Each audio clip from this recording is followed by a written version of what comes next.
ओम शांति।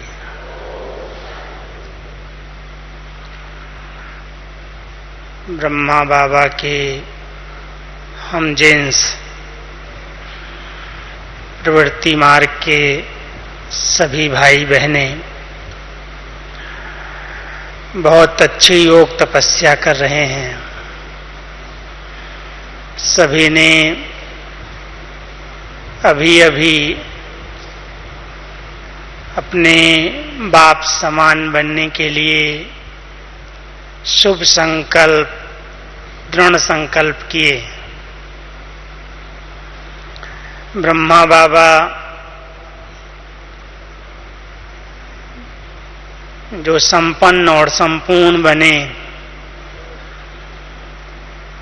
ब्रह्मा बाबा की जीवन कहानी हम आप सब जानते हैं, सुनी है, दादियों के मुख से भी सुनी है, पुस्तकों में भी पढ़ी है और विशेषकर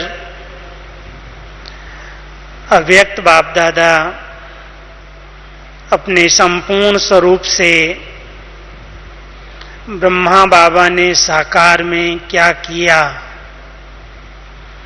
कौन कौन से कदम रखे, जिन कदमों को आप सब बच्चे फॉलो करो, सिर्फ कॉपी करना है।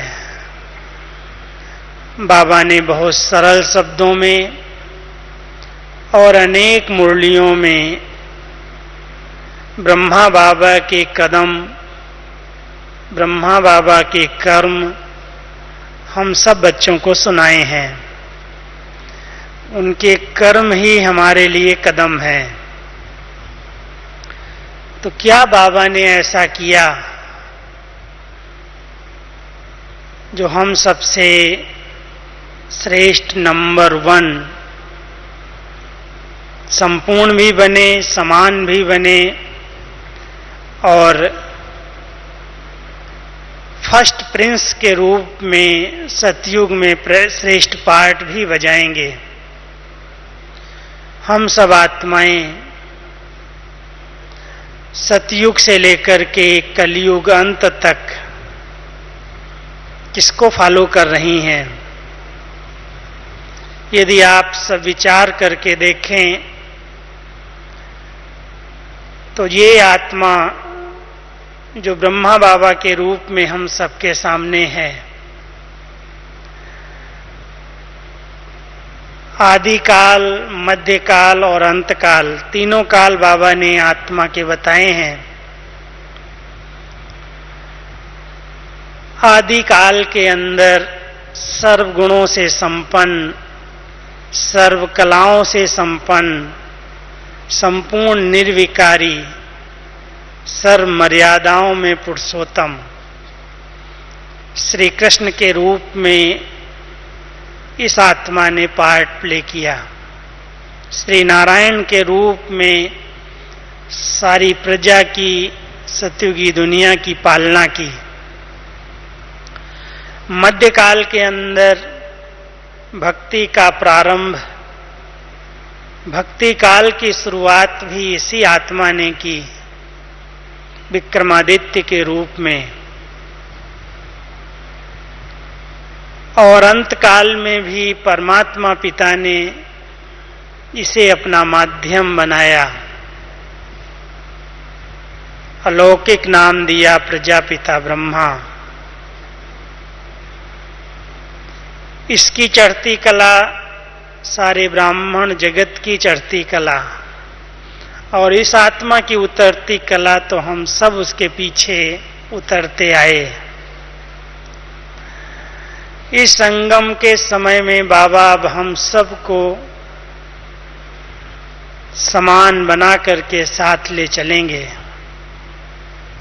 अभी तक इंतजार कर रहे हैं।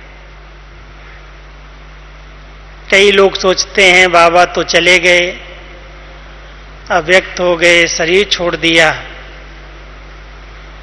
लेकिन कितनी वंडरफुल बात हम सब जानते हैं, अनुभव करते हैं कि आज अव्यक्त हुए 42-43 वर्ष होने वाले हैं, लेकिन हम सब उनकी पालना उनका मार्गदर्शन, उनका निर्देशन ले रहे हैं। उस आत्मा ने अभी तक अपना पार्ट चेंज नहीं किया। भले साकार थी, अव्यक्त हुई, पुरुषार्थी थी, संपन्नता को प्राप्त किया, लेकिन जब तक स्थापना का कार्य संपन्न नहीं हुआ है, सृष्टि परिवर्तन नहीं हुई है, तब तक ये आत्मा वापस घर नहीं जाएगी, नए सर्किल में नहीं आएगी। जब हम सबको इस बात का यथार्थ ज्ञान है, समझ है कि ब्रह्मा बाबा के साथ हम सब ने 84 जन्मों का पार्ट प्ले किया है और इस अंतिम जन्म में ब्रह्मा बाबा की अव्यक्त पालना हम सबको मिल रही है। ऐसा अनुभव है ना सबका? जो ब्राह्मण हैं, ब्रह्मा कुमार कुमारी कहलाते हैं, जिन्होंने अलौकिक पिता के रूप में बाबा को देखा, अनुभव किया है, वो सब अपने इस जीवन में अनुभव करते हैं कि ब्रह्मा बाबा का साकार और अव्यक्त पार्ट हम बच्चों के साथ साथ चल रहा है। अब बाबा के कदम जिन्हें हमें फॉलो करना है, इस सीजन की मुरलियों में बाबा ने बार बार ये ध्यान खिंचवाया, बच्चे इस समय बहुत फास्ट गति से जा रहा है, संगम का समय बड़ा अमूल्य है, इसका एक एक सेकंड अनेक जन्मों से संबंध रखता है। इसलिए एक एक सेकंड को सफल करते ब्रह्मा बाप को फॉलो करना। जो दिनचर्या ब्रह्मा बाबा ने बना करके दी, जिस पर अपने ब्राह्मण परिवार को चलाया, कितनी वंडरफुल दिनचर्या हम सब की है। और मैं समझता हूं जिस दिन से ब्राह्मण जन्म लिया, हर एक ब्राह्मण आत्मा अमृत वेले से लेकर रात्रि सोने तक बाबा की बनाई हुई दिनचर्या को जरूर फॉलो करती है। कोई खास पुरुषार्थ करने की आवश्यकता नहीं। यदि हम बाबा की बनाई हुई दिनचर्या अनुसार चलते चलें, वही श्रेष्ठ पुरुषार्थ और तीव्र पुरुषार्थ हो जाएगा। समय पर सोना, समय पर खाना, समय पर उठ जाना, समय पर हर कार्य करना, समय निश्चित करके बाबा ने दिया है। 10 साढ़े 10 बजे रात्रि का समय विश्राम का, सोने का समय है। और सोने के समय दिनचर्या में बाबा ने एक बड़ी अच्छी विधि बताई। बच्चे अपना पूरा चार्ट, पूरा पोता में लिखकर बाबा को सुना करके हल्की ड्रेस में सोना। इसलिए पहले पहले गीत बजता था सोने के समय, अभी भी कई सेवा केंद्रों पर बजाया जाता है, सो जा राजकुमारी। राजकुमारी माना कोई फिक्र नहीं, कोई चिंता नहीं, सब चिंताएं, सब जवाबदारियां बाबा को देकर अर्पित करके लाइट ड्रेस में बाबा की गोदी में सो जाओ। और जब उठते थे तो गीत बजता था, जाग सजनिया जाग। शाम को, रात को सोते समय राजकुमारी की ड्रेस थी, राजकुमारी के चिन्ह थे, और उठते समय जवाबदारियां लेकर के इस धरा पर अवतरित हुई मैं आत्मा हूं, विश्व कल्याण के कार्य के लिए जवाबदारी है, सजनी हूँ, वफादार हूँ, जो आज्ञा भगवान की है, पतियों के पति की है, उस अनुसार मुझे चलना है, करना है, रहना है। तो सभी ने ब्राह्मण जीवन में इस दिनचर्या को अवश्य फॉलो किया होगा। समय पर सोना, समय पर उठ जाना, इसको ही निद्राजीत कहा जाता है। क्योंकि ब्रह्मा बाबा का पहला कदम नींद पर विजय प्राप्त कर ली। नींद पर विजय माना ये नहीं है कि नींद किया ही नहीं, नींद करना ही छोड़ दिया, लेकिन शरीर को जितनी आवश्यकता है, साकार मुरलियों में आप सबने सुना होगा, बच्चे अधिक से अधिक 5-6 घंटा इस शरीर को रेस्ट दो, इससे ज्यादा जरूरत नहीं है, वो आलस्य हो जाता है। अगर हम 5-6 घंटा इस शरीर को अच्छी नींद देते हैं, समय पर सो जाते हैं गहरी नींद में, तो इसके ज्यादा इसको जरूरत नहीं है। लेकिन कई आत्माएं, कई लोग अति व्यस्त होते हैं, अपनी दिनचर्या को इतनी बिजी कर लेते हैं, जो कहते हैं क्या करें, बहुत कार्य होते हैं, रात को जगना पड़ता है, सवेरे उठने में मेहनत लगती है, और अगर उठ जाते हैं तो सवेरे फिर योग में बैठते ही नींद का, निद्रा देवी का अनुभव करते हैं। एक बार मुझे याद है, जब million minute piece of appeal ये सेवाएं चल रही थी, तो डबल विदेशी बाबा के बच्चे बहुत बिजी हो गए इस सेवा में, और इतना बिजी हो गए क्योंकि सारे विश्व की रिपोर्ट जो उनके मिनट्स आते थे वो इकट्ठा करते थे, उसको कंप्यूटराइज करते थे, तो रात को 12 बजे तक, 1 बजे तक जगना पड़ता था, और अमृत वेला या मिस करते थे या उठ जाते थे तो सुस्ती वाला होता था। तो बाबा के सामने वो जब आए तो बाबा ने बड़ी अच्छी मुरली चलाई, शायद आप सबने सुनी हो, याद भी हो। बाबा ने कहा, बच्चों ने अपनी दिनचर्या को बिगाड़ लिया है, भले सेवाएं हैं, बाबा जानता है बहुत बिजी रहते हो, लेकिन ये सेवाएं जो रात को 10 से 12 के बीच में आप कर रहे हो, 2 घंटे की सेवाएं सवेरे उठ करके अगर करो तो 15-20 मिनट में कर लोगे। बहुत अच्छा समय होता है, अमृत वेला योग करके अच्छी तरह से बाबा को याद करके और फिर बैठ करके अपना काम कर लो, रात को समय पर सो जाओ। तो ये दिनचर्या जब बाबा ने उनको बताई, मुझे याद है इतना लाइट कर दिया उन लोगों को कि आप 2, 3, 4 घंटा जो अधिक रात को जागते हो, वो सवेरे आधा घंटा, 1 घंटे में सब काम हो जाएगा। और उसी अनुसार चलने से उनकी दिनचर्या अच्छी हो गई। उसके बाद है इस शरीर को भी कुछ शारीरिक व्यायाम, जिससे शरीर स्वस्थ रहे, क्योंकि इससे हमें बहुत सेवाएं लेनी हैं।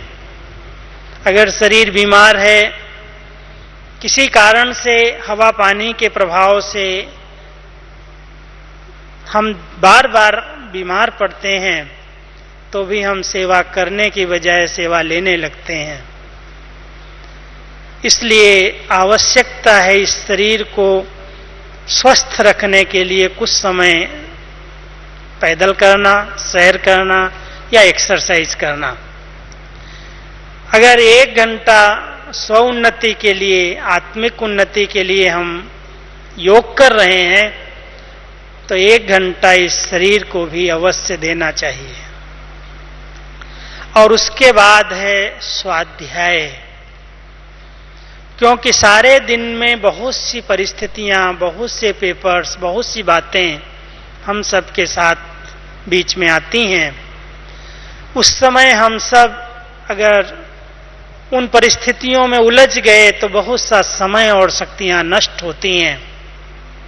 इसके लिए बाबा ने बहुत अच्छा नियम दिनचर्या बना करके दी है कि बच्चे कुछ भी हो, सवेरे की मुरली का अपना ही महत्व है।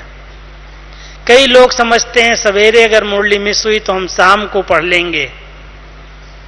ठीक है, कोई कारण है तो बाबा छुट्टी भी देते, लेकिन नियम है सवेरे की मुरली, क्योंकि सवेरे सवेरे बुद्धि को अच्छा भोजन मिलता है, और जब अच्छा भोजन हम मनन चिंतन करते हैं तो बहुत शक्ति बनती है। इसलिए ये 4 से 8 के बीच में यदि हरेक ब्राह्मण आत्मा ध्यान रख करके अपनी लौकिक जवाबदारियों से थोड़ा सा निवृत्त होकर चले और अपने आप को इस 4 घंटे में शरीर और आत्मा दोनों को बैलेंस से रखकर शरीर को स्वस्थ रखे, मन को तंदुरुस्त रखे, तो मैं समझता हूं उसकी और सारे दिन की दिनचर्या बहुत सुंदर व्यतीत हो सकती है। क्योंकि अमृत वेला आदि काल है, ब्रह्म मुहूर्त का समय है, भगवान से मिलने का समय है। इसलिए बाबा ने हम सबको वरदान लेने का, सर्वशक्तियों को जमा करने का, स्पेशल मिलने का समय 4 से 4:45 के बीच में रखा है। कोई कारण से कभी कोई मिस करता है तो ऐसा दिल शिकस्त न हो, इसलिए बाबा कहते बच्चे अगर जब तुम्हारी आंख खुल गई उसी समय आधा घंटा कम से कम योग करो, कोई कारण से, लेकिन नियमित दिनचर्या इस प्रकार से बनाओ जो आपका मन ये न कहे कि मैंने श्रीमत की अवज्ञा कर दी, आज्ञा का उल्लंघन कर दिया।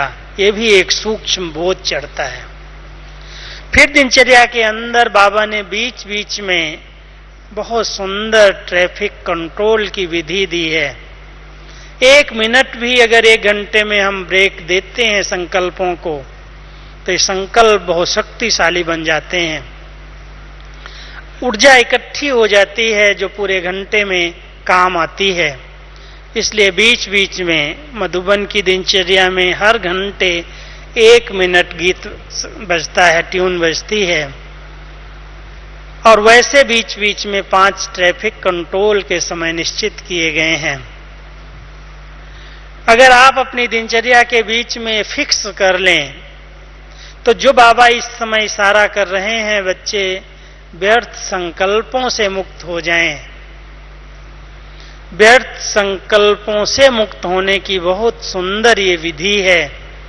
हम बीच बीच में 1 मिनट के लिए अपने 5 स्वरूपों की ड्रिल कर लें। अगर 1 घंटे में 1 मिनट भी 5 स्वरूपों की ड्रिल कर ली, शक्तिशाली आत्मा बन जाएगी और आगे की दिनचर्या और अच्छी हो जाएगी। फिर ये नियम तो आप सबने दिनचर्या में अवश्य पालन किया होगा। किया है? कौन सा? भोजन बाबा की याद में बनाना और बाबा को भोग लगा करके फिर खाना। भोग जो लगाती हैं माताएं, हाथ उठाओ। लगाती हैं सब? अच्छा, उसी बर्तन में लगा देती हैं या अलग से बर्तन रखे हैं? अलग से।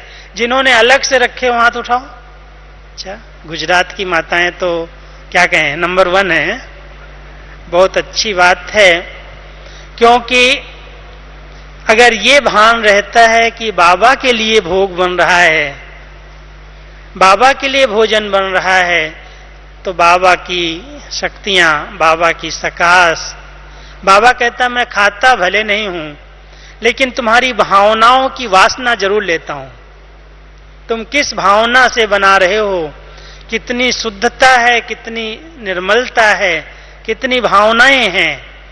किसी व्यक्ति विशेष की याद में तो नहीं बना रहे हो। बाबा की याद में बाबा को भोग लगाना है तो कोई बीच में जूठा न कर दे, कोई की दृष्टि भी उस पर न पड़ जाए। कितनी स्वच्छता, कितनी शुद्धता चाहिए। नहा धो करके, कपड़े बदल करके, बहुत स्वच्छता से भोग बनाना और फिर बाबा को खिला करके सबको खिलाना। अगर कोई अवस्थाएं नीचे ऊपर भी हो रही हैं तो माताओं का एक कर्तव्य है, इतनी दिल से बाबा की याद में भोजन बनाएं तो खाने वालों का मन शुद्ध हो जाए, स्थिति अचल अडोल हो जाए, तूफान समाप्त हो जाएं। ये भोजन जादू का काम करता है। और फिर शाम के समय बहुत अच्छा समय बाबा ने हम सब की मनसा सेवा के लिए फिक्स किया है। कोई कोई करते होंगे, सब तो नहीं कर पाते हैं। 6:30 से 7:30 का समय, ये नुमाज शाम का समय, जबकि कहा जाता है फरिश्ते सैर पर निकलते हैं। दिनचर्या के अंदर अगर आप एडजस्ट कर सकते हो तो इसका अभ्यास करके देखना, कई बार सवेरे से भी शाम का समय बहुत बहुत शक्तिशाली होता है। ज्वाला स्वरूप योग के अच्छे अनुभव मेरे अनुभव में तो ये आए हैं कि जब हम शाम के समय एकाग्र होकर के योग अभ्यास करते हैं, चाहे आधा घंटे ही करें, लेकिन वो बहुत पावरफुल योग होता है। और उस पावरफुल योग में ऐसे अनुभव होता है कि आत्मा पावन बन रही है, विकर्म भी विनाश हो रहे हैं और साथ साथ सारे विश्व को लाइट और माइट मिल रही है। और फिर रात्रि को सोते समय बाबा ने एक बार साकार मुरली में कहा है, बच्चे बातें करके मत सो। कोई भी बात अगर करनी ही है, बहुत जरूरी है। कई बार हम जब रूम में आते हैं तो जो साथी होते हैं साथ सोने वाले, उनके साथ उस सारे दिन की दिनचर्या की लेन देन करते हैं और उसमें कई व्यर्थ बातें होती हैं जो काम की नहीं होती हैं। तो बाबा हम बच्चों को कहते हैं, बच्चे रात्रि विश्राम के पहले अगर कोई जरूरी बात है तो रूम में सोने के कक्ष में न करो, बाहर जाकर के भले कर लो। सोने के कक्ष में बाबा का आवाहन करो, बाबा को पोता मेल दो और बाबा से गुड नाइट करके बाबा की गोदी में सो जाओ। ये बहुत सुंदर दिनचर्या हमारी प्रगति के लिए, हम सब की उन्नति के लिए अमृत वेले से रात्रि तक की बाबा ने ब्राह्मण आत्माओं के लिए बना करके दी है। जानते हैं ना सब? जानते हैं सब? जो इस दिनचर्या को पूर्ण रीति से फॉलो करते हैं वो हाथ उठाएंगे? बहुत कम है, बहुत कम है। अगर इस दिनचर्या को आप सब नोट कर लें, बाबा ने इसकी, अव्यक्त बाबा ने भी मुरलियां चलाई हैं सवेरे से रात तक की दिनचर्या पर। क्या क्या हम बाबा के भिन्न भिन्न संबंधों का भी, जैसे आज साकार बाबा की मुरली सुन रहे थे, कभी बाप का संबंध, कभी शिक्षक का संबंध, कभी सतगुरु का संबंध, कभी साजन का संबंध, कभी बच्चे का संबंध, कभी सखा का संबंध, इन सब संबंधों को भी दिनचर्या के अंदर मिक्स कर सकते हैं। सवेरे माता पिता के रूप में मिलन मनाओ, फिर शिक्षक का आह्वान करो, फिर जब सेवा पर जाते हो तो सतगुरु की श्रीमत को ले लो, फिर कोई जरूरत है, साथ की जरूरत है तो साजन सजनी के संबंध का अनुभव करो, फिर खेल पाल कहने की तो सखा और भाई का संबंध ले लो। इस प्रकार से अगर हम अपनी दिनचर्या को बाबा की बनाई हुई नियम के अनुसार चलाते हैं तो बड़ा अच्छा अनुभव भी होता है, खुशी भी होती है और ऐसे लगता है कि मैं बाबा की बताई हुई दिनचर्या के अनुसार चल रहा हूं। तो इसलिए ब्राह्मण जीवन अति सरल जीवन है, सहज मार्ग है। कोई भी प्रकार की कठिनाई का यदि अनुभव होता है, सहन करने का अनुभव होता है, तो बाबा कहते हैं बच्चे ये तुम्हारी गफलत है। सहज मार्ग को सहन करने का अनुभव कराना ये गफलत है। कोई न कोई अवज्ञाएं हैं जिस कारण मेहनत अथवा मुश्किल का अनुभव होता है। अब बाबा ने क्या किया जिनके लिए कहता है बच्चे तुम कदम पर कदम रखो, तुम्हारे लिए बहुत सहज हो जाएगा। मैं आपको बाबा के 10 कदम जो कुछ साल पहले सेवा केंद्रों पर भेजे भी थे, फिर से रिवाइज कर रहा हूं, क्योंकि बाबा ने इस वर्ष की मुरली में 8 कदम कह करके हम सबको कहा कि बच्चे इस पर कदम रखो। अब ब्रह्मा बाबा का सबसे पहला कदम एक बहुत लौकिक जीवन का भी अलौकिक जीवन में विशेष रहा है। ब्रह्मा बाबा बहुत बड़ी दिल वाले थे, उदार दिल। और उदारता की निशानी बाबा की ये थी कि बाबा को अगर कोई चीज मिलती थी, कोई दे जाता था, तो बाबा उसे बहुत प्यार से स्वीकार करते, लेकिन कभी खुद यूज नहीं करते। बड़ी दिल से, मानो अभी अभी कोई बहन माता बहुत प्यार से आई, बाबा बहुत ठंडी पड़ रही है, मैं आपके लिए स्वेटर बना के लाई हूं। बाबा क्या करेगा, बहुत प्यार से ले लेगा, बच्ची बहुत अच्छा, लेकिन बाबा उसको खुद नहीं पहनेगा। दूसरे बच्चे आएंगे सामने, बाबा अपनी तरफ से उनको देगा, बच्चे इसको पहनना, बाप ने दिया इसलिए बाप की तुमको याद रहेगी। बड़ी दिल, उदार दिल, दातापन की भावना। लौकिक जीवन में भी बाबा के संस्कार थे। बाबा के दरवाजे से कोई भूखा वापस नहीं गया। कोई भी गरीब, कोई भी आया, बाबा ने उसको भोजन जरूर खिलाया, वस्त्र भी दान किए। और बाबा हमेशा अपनी कमाई से कुछ न कुछ निकालते थे धर्माऊ के रूप में, दान पुण्य के रूप में। अभी बाबा हमें कर्मों की गति सुनाते हैं कि बच्चे दान कहाँ करना है, क्योंकि दान से भी पुण्य की बजाय कई बार पाप हो जाता है। संस्कार अच्छा है, होना चाहिए, लेकिन कई बार वो पैसा गलत जगह पर पहुंच जाता। जिसको मैंने दिया उसने उससे गलत प्रयोग किया, शराब पी ली, सिगरेट पी ली, कोई व्यसन कर लिए या कोई गलत धंधे में लगा दिया, तो उस देने वाले पर भी उसका शेयर जमा हो जाता। इसलिए बाबा हमें कर्म फिलॉसफी सुनाते कि बच्चे अब समझ कर, सोच कर दान यथार्थ स्थान पर दो, जिससे कोई भी आत्मा को गलत कर्म करने की प्रेरणा आपके पैसे से न मिल जाए। इसलिए उदारता एक बहुत बड़ा संस्कार ब्रह्मा बाबा का रहा, और उसी बड़ी दिल के कारण आज वृद्धि इतनी यज्ञ की हो रही है। हर बच्चे को बहुत प्यार सम्मान दे करके बाबा ने उदारता से उनकी कमियों को समाया। माता पिता के रूप में समा करके बहुत बड़े दिल से बच्चे विशेषताएं वर्णन करके बच्चे बच्चे कह करके, बच्चे कोई बात नहीं, इसको भूल जाओ, अपनी दिल में कोई भी बात नहीं रखे। मनसा से शुभ वाइब्रेशन शक्तियों का दान दिया, वाचा से समझ दी, ज्ञान का दान दिया, और कर्म हमेशा करके सिखाया, कह करके नहीं। बहुत सारे मिसाल ब्रह्मा बाबा के हमने पढ़े हैं। ब्रह्मा बाबा प्रैक्टिकल करके ही बच्चों को सिखाते थे। अनाज साहब कहना हो, बाबा सबसे पहले जाकर बैठ जाते। लकड़ी आ गई है, उठानी है, सब्जी आई है, उतारनी है, बाबा खुद आगे होकर के करने लगते थे, और बच्चे देख करके बाबा को सीख जाते थे, ये करना है। बाबा ने हर कर्म करके गुणवान बनाया, गुणों का दान दिया। तो ब्रह्मा बाबा अति उदार दिल, बड़ी दिल, लेकिन उसके लिए चाहिए भरपूरता। हर खजाने से जो आत्मा भरपूर रहती है, संपन्न रहती है, वही बड़े दिल से दूसरों को दे सकती है ही नहीं तो दोगे क्या।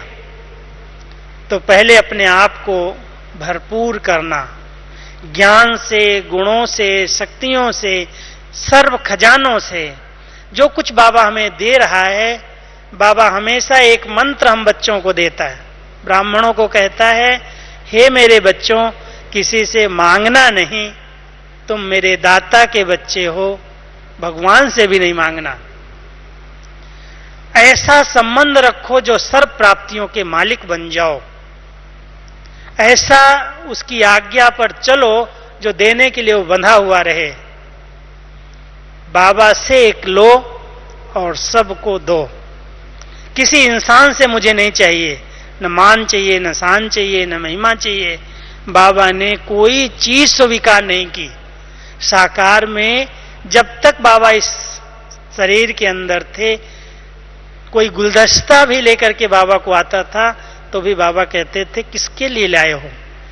मुझे तो चैतन्य फूलों का गुलदस्ता चाहिए, मुझे तो सुगंधित आत्माओं का गुलदस्ता चाहिए।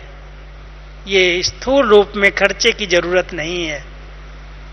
बाबा कहीं कानपुर गए, दिल्ली गए, बॉम्बे गए, कोई बच्चे स्वागत करने के लिए स्टेशन पर आते थे, बाबा कहता बच्चे ये दिखावा मत करो, ये तो साधारण वेशधारी है, इसको तो कोई पहचानता ही नहीं है।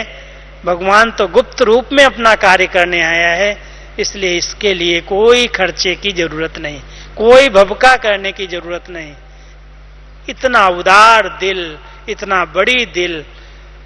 आज बाबा ने साकार में, मैं कहता हूं, एक फोटो रखने की मना की, खींचने नहीं देता था, जबरदस्ती बच्चे खींचते थे। बच्चे किसका फोटो ले रहे हो? शिव बाबा का फोटो तो आता नहीं है, आत्मा का फोटो तो निकलता नहीं है, तुम इसका फोटो लेकर के क्या करोगे? आज उसने त्याग वृत्ति से त्याग किया तो आज हर घर में बाबा का फोटो है, जहां जाओगे वहां बाबा का फोटो मिलेगा। तो ये बाबा का उदार भावनाएं, उदार दिल, बड़ी दिल और बड़े दिल से दूसरों को सम्मान दे करके खुद निर्माण बन करके रहा। इतना सम्मान दिया।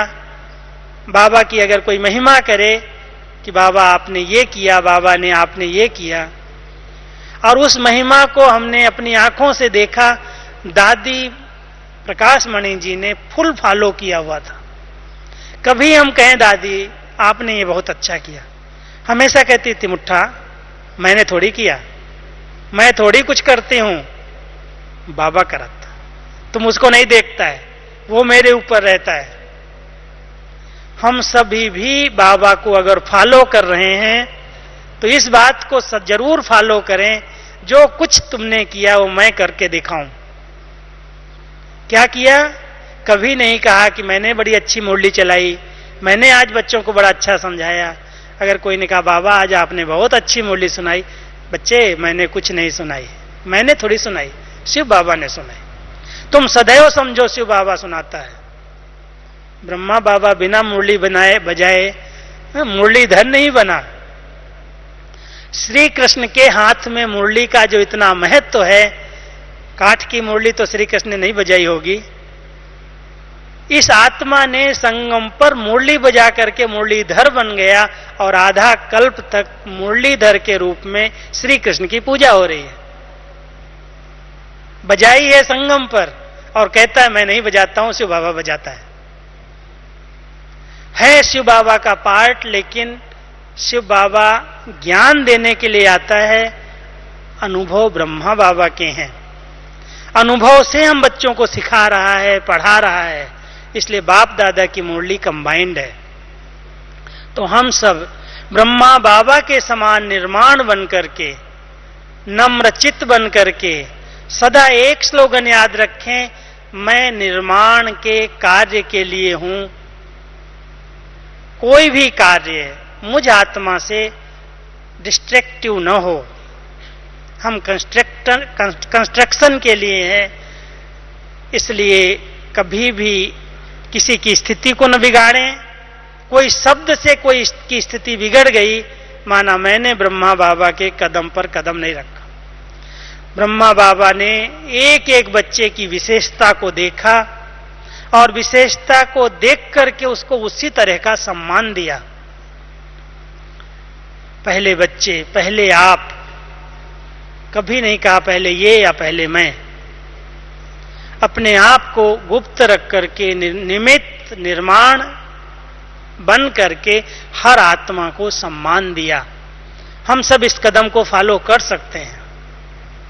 हम जितना भी करें, तन मन धन समय जो शक्तियां हैं, बाबा कहता सेवा में लगाओ, सफल करो, लेकिन सफल करने के बाद कभी भी वर्णन नहीं करना। बाबा ने कभी वर्णन नहीं किया कि ब्रह्मा बाबा ने इतना धन लगाया। आप सब जानते हो बाबा ने कितना धन लगाया होगा। 14 साल तक 350-400 बच्चों को पाला। अपनी कमाई थी, ब्रह्मा बाबा की अपनी कमाई थी। 1-2 परिवार और समर्पित हुए थे, लेकिन ब्रह्मा बाबा ने कभी नहीं कहा कि मेरी लौकिक कमाई की ये लोग ने ये खा रहे हैं। अपने आप को सरेंडर कर दिया, समर्पित कर दिया और सब कुछ करके अपने आप को छिपा लिया। हम सब बाबा के इस कदम को देखें, कितना निमित्त, कितना निर्माण, कितना निरहंकारी, कैसे सम्मानदाता बनकर के बच्चों को सम्मान दिया। पालनहार बनकर के हम बच्चों के बीच में रहा। मैं पालनहार हूं, भाषणा आती थी। आज माता पिता अपने बच्चों की पालना कैसे करते हैं आप सब अनुभवी बैठे हैं, लेकिन ब्रह्मा बाबा की पालना जैसी पालना किसी ने नहीं की। हमने दादी को देखा, बाबा की उस पालना को उन्होंने अपने जीवन में उतारा था। अगर दादी के लिए इस सीजन के अंदर बहुत महंगे आम मिलते हैं, आप सब जानते हो, 250-500 रुपए का दर्जन आम इस सीजन में पहले पहले आता है, आपूस आम। और दादी के लिए बॉम्बे से अगर एक आम 1 दर्जन कोई लेकर के आया, दादी कहती मैं नहीं खाऊंगी, अगर खिलाना ही है तो सारे मधुबन निवासियों को पहले खिलाओ। ये पालना थी। हमेशा बाबा के आगे भी अगर कोई बाबा के लिए चीज आ गई, बाबा कहते थे बच्चे इतने सब बच्चों का ध्यान रखो, ये खाएंगे तो बाप खाएगा, नहीं तो नहीं खाएगा। इस तरह से बाबा ने दिल से पालना की। और पालनहार में 2 शक्तियां बहुत जरूरी हैं माता पिता की। आप अपने लौकिक बच्चों की पालना करते हो, अगर कोई बच्चा कोई भूल करके आता है, क्या करते हो? मां क्या करती है? अपने पड़ोसी को बताती है कि मेरे बच्चे ने आज ये भूल की है। क्या करती है? मेरे बच्चे ने की है, इसके बाप को भी पता नहीं चलना चाहिए। इतना समाती है। बाबा ने भी अपने बच्चों की भूलों को समाया, मां बन करके। ब्रह्मा मां, बड़ी मां, और इतना समा लिया, कभी वर्णन नहीं किया इस बच्चे ने भूल की है। अगर शिक्षाएं दी हैं तो सामूहिक रूप में क्लास में सबके बीच में दी, पर्सनल कभी किसी को शिक्षा नहीं दी। और शिक्षा देने का स्वरूप इतना बढ़िया है, आप सब देखें बाबा की मुरली को, कितनी महिमा करता है। बच्चे तुम तो ये हो, तुम तो ये हो, तुम तो ये हो, तुम ही तो विश्व महाराजन बनने वाले हो, तुमको ही तो मैंने ऐसा बनाया था, सब बता करके फिर कहता ये कमी है, इसको छोड़ दो। बड़े से बड़ी कमियों को निकालने के लिए हम सब की धरनी को कैसे तैयार करता है। हम लोग कभी कभी डायरेक्ट किसी को बता देते, तुमने ऐसा किया, तुमको ऐसा नहीं करना चाहिए। बाबा ने कभी भी डायरेक्ट इस प्रकार से किसी के दिल को दुखाया नहीं। दिल ली, उसकी विशेषताओं का वर्णन किया, उसके पहले बहुत ऊंची स्टेज पर लाया, फिर बाद में अगर उसकी कोई कमी है तो निकालने के लिए इशारा कर दिया, बच्चे ये नहीं होनी चाहिए, ये शोभा नहीं देती, ये ब्राह्मणों के लिए कलंक है, ये नहीं होना चाहिए। बहुत प्यार से। ये है पालनहार, पालना जो हम सबको दी है और अभी भी अव्यक्त रूप में पालना दे रहा है। अचल, अडोल और बेफिक्र बादशाह। आप सब ने कहानियां सुनी होंगी बेगरी पार्ट की, जिन्होंने सुनी हाथ उठाओ बेगरी पार्ट की कहानियां। एक बेगरी पार्ट की कहानी आपको मैं सुनाता हूं। बेगरी पार्ट में आप सबको मालूम होगा कैसे बेगरी पार्ट शुरू हुआ, उसका बड़ा इतिहास है। मैं उसके ऊपर नहीं जाता हूं, मैंने पढ़ा पूरा है उस समय का इतिहास। बाबा के लौकिक संबंधी जो बॉम्बे में आ चुके थे, भारत जब पाकिस्तान हिंदुस्तान हुआ, और उन्होंने बड़े प्यार से बाबा को निमंत्रण दिया कि आप अपनी पूरी संस्था को लेकर भारत आ जाओ, आपका जो खर्चा होगा हम संभालेंगे। बहुत दिल से बुलाया, लेकिन उनके अंदर जरा अंदर खोट थी, और वो ये खोट थी कि अगर बाबा के पास सब संपत्ति खत्म हो जाएगी तो ये जो कन्याएं माताएं बाबा के पास रह रही हैं वो सब वापस मेरे पास आ जाएंगी। इसलिए बुला लिया कि हम आपको देखेंगे, संभालेंगे, जो खर्चा होगा हम करेंगे। लेकिन जब संस्था यहां आ गई 1950 में, तो कोई ने किसी भी प्रकार का सहयोग नहीं दिया, और उसके कारण 50 से 52 तक 2 साल फुल बेगरी पाठ चला, और ऐसा बेगरी पाठ चला जो भंडारी में 4 आना भी नहीं, और 350 बच्चे खाने वाले, और अधिकतर गर्मी से आए थे, कराची से आए थे।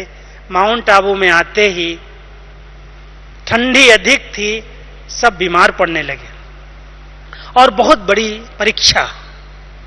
अब उसमें हुई निश्चय की परीक्षा।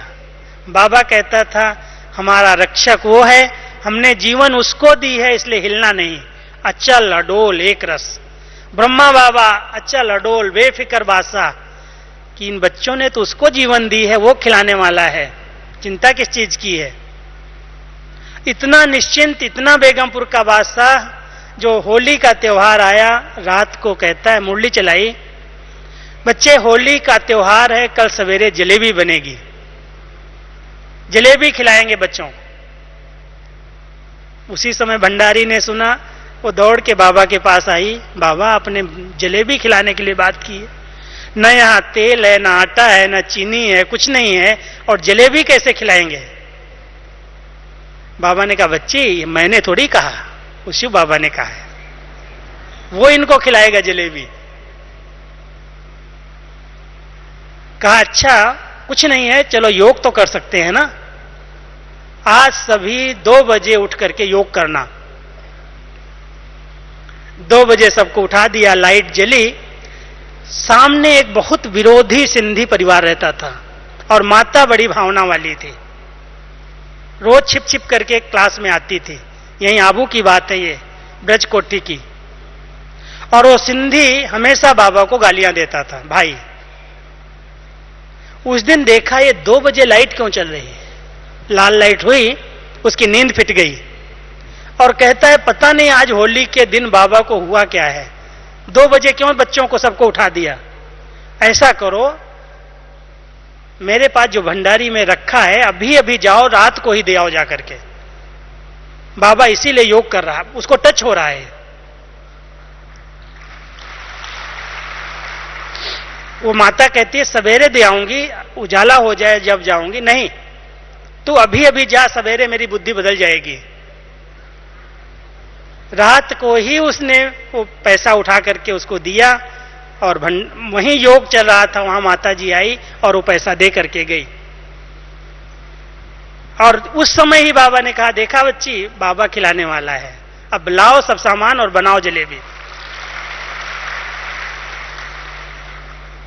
एक दिन भी कोई भूखा नहीं सोया इतनी बेगरी पार्ट में।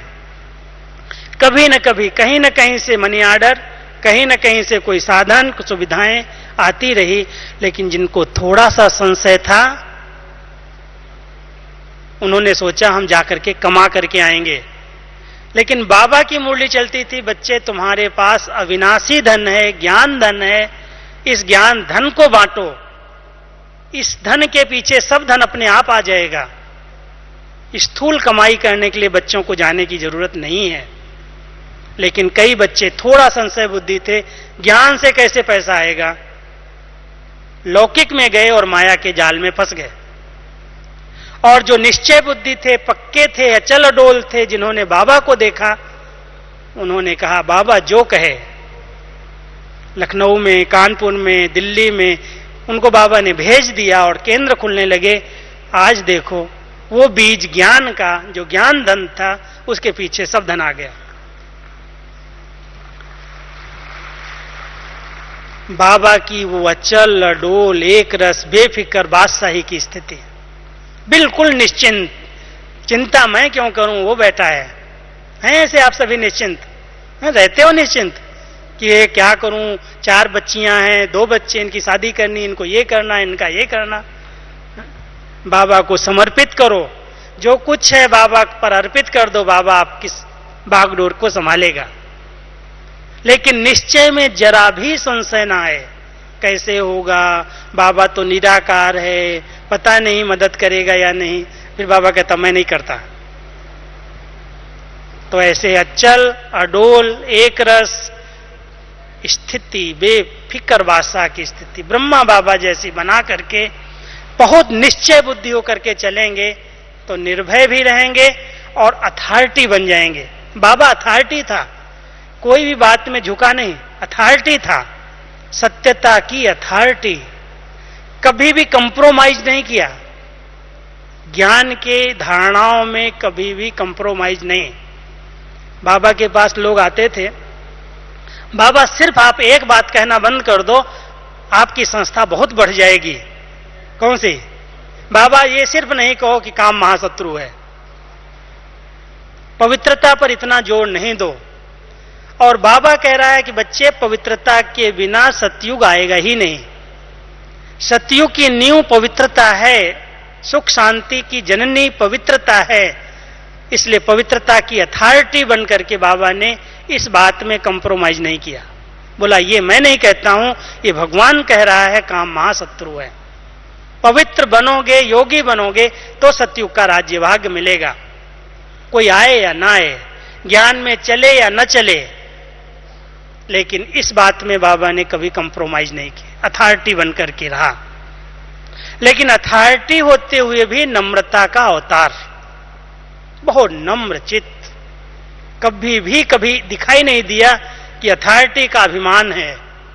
इसलिए बाबा हम बच्चों को कहता है हर प्रकार की अथॉरिटी भले हो, पोस्ट हो, पोजीशन हो, कोई भी प्रकार का पद मिल जाए, लेकिन अहंकार नहीं आए, सूक्ष्म में भी आपको टच न करे कि मैं तो ऐसा हूं। इतना नम्र चित्त, इतना निरहंकारी, इतना निर्माण चित्त, जैसा बाबा था ऐसा बन करके हम दिखाएं। अभी बाबा की और विशेषताएं, क्योंकि समय हमारा पूरा हो रहा है, मैं 2-3 ऐसे ही आपको सुना देता हूं। बाबा बहुत अंत समय में उपराम हो गए, नष्टो मोहा। नष्टो मोहा की मिसाल अगर हम आपको बताएं, आप सुनेंगे बाबा की नष्टो मोहा की स्थिति, प्यार देगा तो ऐसे जैसे बाप के समान कोई है ही नहीं। लेकिन नष्टो मोहा ऐसा जो जरा भी अटैचमेंट नहीं, फोटो तक भी नहीं रखने दिया किसी का। सबसे प्यारा बच्चा बाबा का, सबसे प्यारा एक दादा विश्व किशोर थे, जिनको भाऊ जी कहते थे, भाऊ कहते थे। बाबा के साथ साथ समर्पित हुए, लौकिक संबंध भी था, लेकिन अलौकिक परिवार में आकर के बाबा का बॉडीगार्ड है, हर चीज में, हर सेवा में नंबर 1। बाबा को पीछे करके, अपने आप को हर बात में आगे रख करके कि ये काम मैं कर लूंगा, ये काम मैं, बाबा ने कहा और उसने किया। अंत समय में जब उसको शरीर छोड़ना था, बाबा को पता चल गया कि ये आत्मा भी जाने वाली है। बाबा ने इतना प्यार दिया, मधुबन से विदाई दी, छोटा सा ऑपरेशन था, बॉम्बे में ऑपरेशन होना था। बाबा ने विदाई दी और खास उसको अपने साथ बिठा के फोटो निकाला, भोजन किया, इतना प्यार दिया, इतना उसके लिए योग किया। बॉम्बे गया और उसको पता चल गया कि अब मैं नहीं रहूंगा। उसने बोल दिया कि बाबा अभी तो बहुत बच्चे आ गए हैं पढ़े लिखे, अभी ये सब संभाल लेंगे, अभी मैं एडवांस पार्टी में सतयुग बनाने के लिए जाऊंगा। बोल करके सभी को बता के गया और ऑपरेशन के बाद उसने शरीर छोड़ा। तो लोगों ने समझा कि बाबा का इतना प्यारा बच्चा है, हम इसकी बॉडी को बॉम्बे से मधुबन ले जाएं। बाबा से छुट्टी ली। बाबा ने कहा बच्चे को मैंने देखा है, इस मिट्टी को देखने की जरूरत नहीं है, इसको वहीं जला दो। उनकी जो युगल थी वो अंत समय के फोटो बाबा के आगे लेकर के आई दिखाने के लिए। बाबा ने कहा क्या देखना है, मिट्टी को देखना क्या? बाबा ने नहीं देखा उसके फोटो, बाबा का उसका फोटो बाबा के साथ है, इसलिए उस फोटो को जला दो। इतना नष्टो मोहा, जरा भी बाबा की उसमें एक भी न रोया न रोने दिया, एक भी आंसू नहीं निकला और किसी को भी नहीं निकालने दिया। तो बाबा की तो बहुत सी नष्टो मोहा की कहानियां हैं, उपरामता की इतनी कहानियां हैं कि कैसे बाबा सारी कारोबार देखते हुए, सब संभालते हुए बिल्कुल न्यारा हो गया। मुझे तो जाना है, संपन्न बनना है, बाप समान बनना है, इस धुन में रह करके उपराम स्थिति को प्राप्त कर लिया। और एवर रेडी ऐसा, एक सेकंड का बुलावा हुआ, उड़ गया पंछी। हम सबको भी बाबा कहता है, बच्चे अब सब हिसाब किताब चुकतू करने का समय है। ध्यान रखना, कोई भी नया हिसाब किताब न बने। पुराने हिसाब किताब योग बल से, ज्ञान बल से, दुआओं के बल से चुकतू कर दो, नया हिसाब किताब नहीं बनाना। बाबा ने अपने सब हिसाब किताब योग बल से चुकतू किए। एक सेकंड में बाबा का बुलावा हुआ, अंत समय में मुरली भी सुनाई, बच्चों को दृष्टि भी दी और एक सेकंड में उपराम हो गया, देह से न्यारा हो गया। तो हम सबको बाबा ये कदम जो रखे हैं उनको फॉलो करने की प्रेरणा दे रहे हैं। बच्चे ये कदम बाबा ने प्रैक्टिकल किए हैं और जब एक आत्मा ने किए हैं तो हम भी कर सकते हैं। तो हम सब बाबा के कदम पर कदम रखते हुए नष्टो मोहा स्थिति में, उपराम स्थिति में, एवर रेडी, अचल अडोल, बेफिक्र बादशाह, निमित्त, निर्माण, निरहंकारी, उदार दिल, पालनहार बन करके बाबा की आशाओं को पूरा करें और बाबा के समान संपन्न और संपूर्ण बन करके साथ चलें और फिर साथ राज्य में आए। ओम शांति।